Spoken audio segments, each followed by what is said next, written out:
É isso, pessoal, seja bem-vindo a mais um vídeo aqui do canal Mauro Silva. Desde já aquele bom dia, boa tarde, boa noite, boa madrugada para você, seja lá qual for o dia, horário e aonde você esteja vendo esse vídeo. Seja muito bem-vindo ao nosso canal. Você que ainda não é inscrito, se inscreve. Você que já é nosso companheiro, ó, compartilha esse vídeo aí com todo mundo. Vamos compartilhar, pessoal, o nosso canal para que a gente vença o algoritmo do YouTube e finalmente consigamos avançar aí mais no nosso desenvolvimento. Um abraço a todos os meus inscritos, que Deus esteja sempre com vocês. Obrigado pelo carinho e pela confiança de vocês aqui no meu trabalho.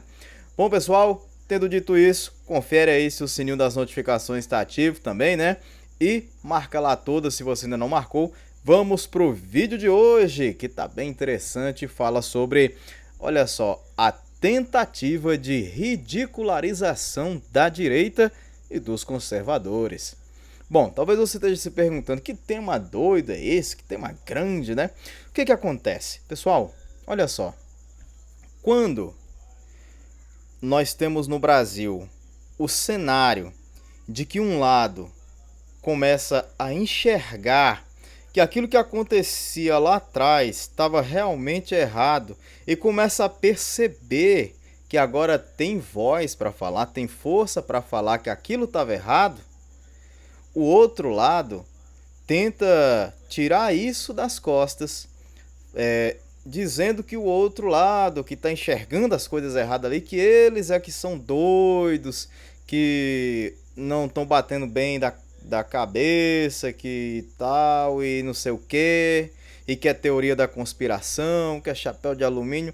Olha, eu quero dizer para vocês o seguinte: abra o seu olho, abra o olho, brasileiro, porque durante mais cerca de 30 e poucos anos, nós tivemos um cenário bem estranho aqui no Brasil. Olha só, o saudoso doutor Enéas Carneiro, pesquise sobre quem foi o doutor Enéas Carneiro, uma figura excêntrica, que falava rápido, pensava mais rápido ainda e que foi taxado pela imprensa como louco, mas de louco não tinha nada, era um sujeito absolutamente inteligente e sabia exatamente do que estava falando e previu, baseado no seu conhecimento, o que iria acontecer no Brasil. E hoje o legado do Dr. Enéas Carneiro está aí na figura representada pela figura do presidente Jair Bolsonaro.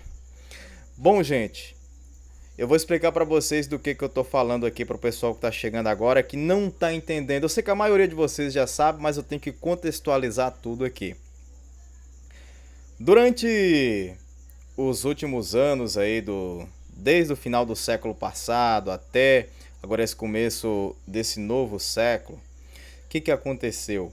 A esquerda, seja pela esquerda soft power, aquela esquerda mais caviar, aquela esquerda mais terno e gravata, conhecida como social-democracia, o PSDB da vida, ou seja aquela esquerda mais carnívora, aquela esquerda mais socialista, mais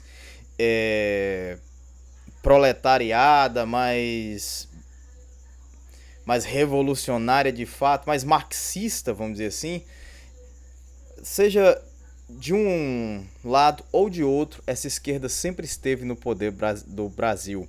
Desde a saída dos militares lá atrás, a esquerda sempre tomou conta do cenário político brasileiro, seja como figuras como Fernando Henrique Cardoso, que era aquela esquerda mais caviar, vamos dizer assim, terno e gravata, seja através da figura do ex-presidente Lula e também da ex-presidente Dilma Rousseff. A esquerda sempre esteve ali nos meandros do poder, lá na presidência da República. O que acontece?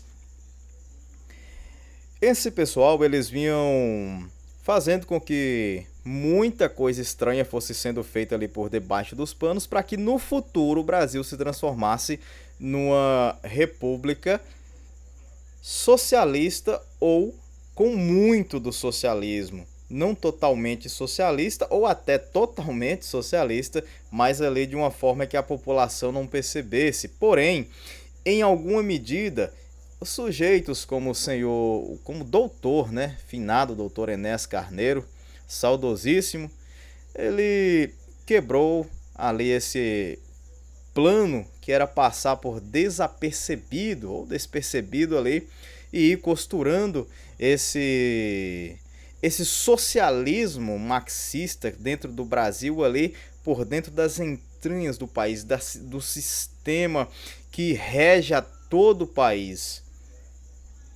Outro que fez grandes denúncias acerca disso e que foi ridicularizado por muitos, e hoje nós vemos que realmente ele tinha razão. Quem pensou Olavo de Carvalho pensou exatamente certo. Inclusive o pessoal da esquerda tem muita raiva de Olavo de Carvalho, muitos nem reconhecem ele como filósofo, pra você ter ideia. Mas Olavo de Carvalho não apenas foi um grande filósofo, professor, mas como um dos mais importantes, talvez o mais importante do Brasil nos últimos tempos. Olha só, para você que não está entendendo, se você não sabe quem foi Olavo de Carvalho, pesquise sobre a vida dele. Ele tem uma série de obras que foram muito bem feitas, alguns livros que eu pretendo ler ainda. Em especial tem um livro que eu ainda quero ler do professor Olavo, que é O Imbecil Coletivo. Já ouvi falar muito desse livro, ainda não tive oportunidade, mas vou ler assim que possível. Mas vamos lá, fica aí a dica de obra para você também. O professor Olavo, ele denunciava esse socialismo dentro do sistema brasileiro, corrompendo as estruturas, e nós estávamos cegos, não estávamos vendo isso. A partir da eleição de Jair Bolsonaro, agora o atual presidente, nós começamos a ver esse socialismo cada vez mais escancarado, e agora eles já não estavam mais tentando disfarçar as suas ações, disfarçar esse socialismo barra comunismo. Eles estão, na verdade, cada vez mais se entregando. Por exemplo, há pouco tempo atrás, o ex-presidente Lula fez uma declaração terrível, dizendo que a classe média brasileira não ostenta demais e que está muito errado, que você e eu não podemos ter, por exemplo, 2 televisões em casa, ou 2 computadores, ou seja lá o que for. Agora eu pergunto, quem é um candidato ou até mesmo um ex ou um presidente para dizer o que eu vou comprar para dentro da minha casa ou não? Pessoal, abra o olho de vocês. O sistema socialista, ele serve para enganar com conversa doce e tirar a tua liberdade. Quando veio aquele surto da pandemia, foi aproveitado e feito um grande embuste para que as pessoas ficassem presas dentro de casa. Foi um experimento social que eles utilizaram para controlar a sua e a minha vida. E nós, muitos de nós, aceitamos isso de forma pacífica e passiva demais. Não reclamamos, não fomos atrás do nosso direito. Teve pessoas que passaram muitas dificuldades porque não podiam sair para trabalhar, ganhar o pão de cada dia. Na China, tem um reflexo disso lá que está acontecendo e de forma ainda mais amplificada do que foi no Brasil. Pessoas que estavam ali à beira de morrer de fome, literalmente morrer de fome, saíram para protestar, saíram e romperam ali a guarda ali do governo através da força da multidão, porque no ato de desespero ali as pessoas, sem conseguir comer, elas saíram, desculpe o uso da expressão aqui, saíram igual um bicho ali, saiu igual doido, porque era enfrentar um sistema que poderia matá-las. A gente sabe que o sistema chinês, o governo chinês não é nenhum santo, ou era a certeza da morte certa por fome. Então, entre a morte certa por fome, por inanição, eles decidiram encarar o governo chinês mesmo sem ter armamentos para poder fazer isso. Então, foi trocar uma morte certa por uma morte provável, e eu diria muito provável, ali, enfrentando o governo chinês. Bom, pessoal, o que acontece? Aqui no Brasil, voltando aqui para terras tupiniquenses, como diz a Bárbara do Te Atualizei, inclusive um alô e um abraço para a Bárbara, ela que é uma grande cruzeirense. Um alôzão aí para a Bárbara e boa sorte para o Cruzeiro esse ano, né? Deus quiser, a gente sai aí desse período complicado e ano que vem estamos de volta aí na primeira divisão. E Hoje, a partir das 9h30, tem jogo do Cruzeiro. É isso mesmo, acho que é Cruzeiro e Brusque, se eu não me engano. Se tudo der certo, eu vou assistir, torcer aí pelo Cruzeirão. Mas vamos lá. Um abraço aí também pros atleticanos, né? Aqui não tem nada disso não, você torce aí pra qualquer time, um abração aí, flamenguista, corintiano, enfim. Ó, faz o seguinte, deixa aí nos comentários qual time que você torce, que eu vou mandar um abraço especial pra você, tá bom? Fechou? Faz aí. Vamos voltar aqui pra análise, pra finalizar o vídeo, que eu sei que vocês não gostam muito de vídeo muito grande, né? Vamos lá. Ó, pessoal, o que acontece? Durante muito tempo, a esquerda foi costurando esse socialismo dentro do Brasil, de forma velada para que ninguém percebesse. Figuras como o Dr. Enéas Carneiro e professor Olavo de Carvalho, eles fizeram a exposição desse sistema. Então, o que a esquerda fez? Para poder continuar pelo subsolo costurando o socialismo dentro do Brasil, o pensamento socialista dentro do Brasil, eles fizeram, junto com a mídia, parecer que o doutor Enéas era um louco, parecer que o doutor Olavo de Carvalho era um doido, e, em certa medida, eles conseguiram fazer isso. Então, eles, através da tentativa de ridicularização dessas pessoas, eles fizeram com que muitos desacreditassem no professor Olavo, no Enéas Carneiro, no Dr. Enéas, para poder fazer com que essas pessoas perdessem essa credibilidade. Bom, pessoal, tivemos um barulhozinho ali, né? Acho que um alarme do carro disparou, não sei se captou aqui pelo microfone. Se captou, a gente... fazer o que, né? Não tem outro jeito, desculpa aí, vamos lá. Terminar aqui o raciocínio.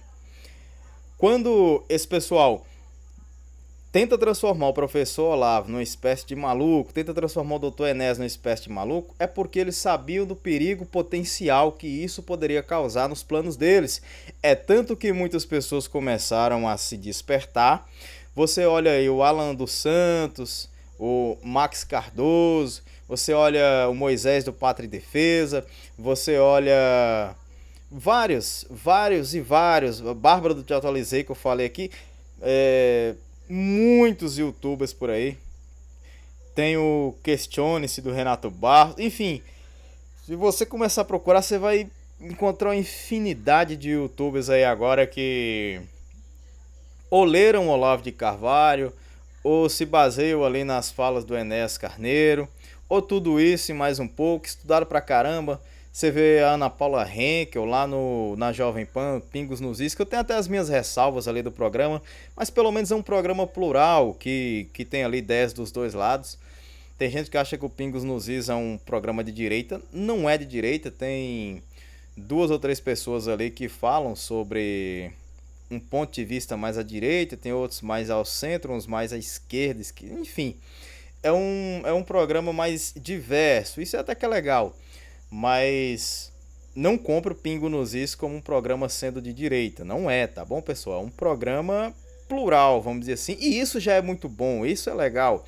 Eu não sou contra a diversidade de opiniões, tanto é que eu defendo, mesmo que você seja uma pessoa que tem um pensamento completamente contrário ao meu, eu acredito que você tem que ter a liberdade para expor a sua opinião. E se isso me ofender de alguma forma, ou se tentar denegrir a minha imagem, ou atentar contra a minha vida de alguma forma, aí isso tem que ser resolvido através da justiça. Eu acredito nesse tipo de coisa, entendeu? Se uma pessoa tem algo contra a outra, que se resolva, bom, de preferência através do diálogo e tal. Se não, que seja através da judicialização. Mas vamos lá. Então, é exatamente isso que aconteceu. Para finalizar aqui, a esquerda vinha fazendo a sua socialização através ali, uma socialização quase que subterrânea, vamos dizer assim, ali pelos meandros do poder. É tanto que a esquerda colocou vários professores de escolas, de faculdades, ali com esse viés mais marxista, mais socialista, justamente para trabalhar na mente das pessoas, trabalhando desde cedo e acompanhando o pensamento dessas pessoas ao longo do tempo, fazendo com que essas pessoas fossem ali dominadas por um sistema muito socialista. É tanto, pessoal, que o nosso sistema aqui, ó, as pessoas procuram até hoje um trabalho, ou melhor, um emprego, onde elas tenham estabilidade, tenham carteira assinada, tenham um salário fixo. Isso tem sim o seu lado bom, mas só que quando você olha para um país que é realmente rico, igual os Estados Unidos, rico com as pessoas que têm boas condições financeiras, vamos colocar assim desse jeito, porque rico também, o Brasil também é, né? Até mais do que eles, de certa forma. Mas eu falo com as pessoas tendo boas condições financeiras. Lá é um país que nem carteira de trabalho existe, não tem esse negócio de CLT, não tem nada disso, porque lá as pessoas trabalham e recebem por aquilo que elas trabalham, lá eles são pagos por hora. E é um sistema onde as pessoas conseguem fazer a sua vida de forma muito melhor do que aqui no Brasil, onde a gente fica refém do Estado para tudo. Olha, o pobre que é pobre, ele depende do SUS, ele depende da escola pública, ele depende basicamente de tudo que o Estado oferece. E muitas vezes o Estado não oferece algo de qualidade para você e nós ficamos presos àquilo, a esse sistema socialista. Isso é um sistema socialista aqui no Brasil que, graças a Deus, parou de ser aprofundado. Ainda tem muita gente que tenta aprofundar, mas graças a Deus teve uma parada agora ao longo do governo do presidente Bolsonaro. Mas se essa turma da esquerda volta ao poder, infelizmente esse sistema socialista começará a tomar conta novamente do nosso país. Nós não podemos aceitar isso. O Estado ele não provê as coisas da forma que tem que prover. A China é o grande exemplo disso. Eu tenho batido nessa tecla nos últimos vídeos. O governo chinês ficou de levar comida para aquele povo que estava ali supostamente em quarentena. Falhou, não levou a comida, o povo começou a morrer de fome e eles foram para cima do governo. Então, pessoal, não caia nessa conversinha de que o governo vai dar tudo para vocês. O certo é que o governo faça o que o governo tem feito, diminuído impostos, ou pelo menos tentado, né? Porque tem travado, o pessoal está travando o governo de diminuir os impostos, para que o empresário gere riqueza, o trabalhador gere riqueza, para que assim o país ele flua. Olha, a esquerda tentou costurar essa porcaria aí dentro do Brasil. Pessoas que denunciavam isso foram taxadas ali como loucas, e isso acontece até hoje. Quando você vê na imprensa um jornalista famoso ou algum ator famoso falar fulano é negacionista, fulano é não sei o queísta, fulano é não sei o quecida, fulano é... Vocês sabem do que eu tô falando. Ele é nazi, ele é não sei o que. Estão tentando colocar a pecha ali, tentando colar uma narrativa de que aquela pessoa é uma coisa que ela realmente não é. Estão tentando demonizar a imagem de uma pessoa, transformar aquela pessoa numa coisa ruim, para que você não acredite no que está acontecendo com ela. E um caso que eu quero trazer aqui para vocês é o caso, por exemplo, do Gustavo Gaia, um grande youtuber aí da direita, conservador, um cara que dá para ver que é honesto, dá para ver que é trabalhador, que é honrado, mas que a imprensa vai bater nele, já tá batendo, né? E eu nem vi a matéria, mas eu fiquei sabendo que falaram sobre o Gustavo Gaia. E eu tô falando aqui pra vocês. É um cara de que, sinceramente, se ele candidatasse aqui no meu estado, teria o meu voto, porque eu acredito nele. E não só ele, tem outros youtubers aí da direita, conservadores. Pessoal, nós temos que colocar Deus, pátria, família, os nossos valores para poder pesar na hora de votar. Porque se nós votarmos em pessoas que não têm esses valores, que não têm o patriotismo dentro do peito, essas pessoas vão fazer o que Fernando Henrique, o que Lula, o que Dilma fizeram. Arrebentaram com o nosso país, roubaram o nosso país, venderam o nosso país, quebraram as Forças Armadas brasileiras e destruíram muito daquilo que o Brasil tinha de bom. Fernando Henrique, por exemplo, foi terrível para as Forças Armadas. Teve casos chocantes, pessoal, do que Fernando Henrique chegou a fazer contra as Forças Armadas brasileiras. Lula e Dilma, eles foram menos piores nesse quesito aí de cortes para as Forças Armadas, mas em outras áreas foram terríveis. Desvios de verba, os roubos para poder fazer obras em ditaduras fazer coisas em outros lugares. Algo realmente terrível. Mas enfim, era isso que eu queria falar para vocês hoje. Quando vocês verem esses nomes estranhos que tem por aí, já saibam. É o pessoal tentando taxar quem é da direita, quem é conservador, de, sei lá, terraplanista, chapéu de alumínio, tentando demonizar a imagem, chamando de louco, tentando desqualificar pessoas. Não tem como desqualificar o argumento. Isso acontece muito nos debates que eu vejo do Fred Ribeiro, por exemplo, acho que é isso. A pessoa não tem como atacar o argumento e começa a atacar a pessoa. Ah, você é nazi, você é fácil, você não sei o que, você... Coisas que não tem o menor sentido, não tem o menor cabimento. Esse tipo de regime, inclusive, tem que ser combatido sim. Os nazis, os fascistas, socialistas e comunistas, é tudo farinha do mesmo saco. E eu desejo sinceramente que nenhum desses chegue ao poder no Brasil. Bom, gente, esse vídeo de hoje acabou até estendendo um pouquinho mais do que eu pensava. Mas é isso aí, 21 minutos. Valeu, gente, obrigado pelo carinho da sua audiência. Aqueles que ficaram até aqui, um abraço especial. E coloque aí nos comentários qual é o time que você torce, que eu quero mandar um abração aí pra você, tá bom? Vamos lá, até a próxima, se papai do céu assim nos permitir. Valeu, galera, fui!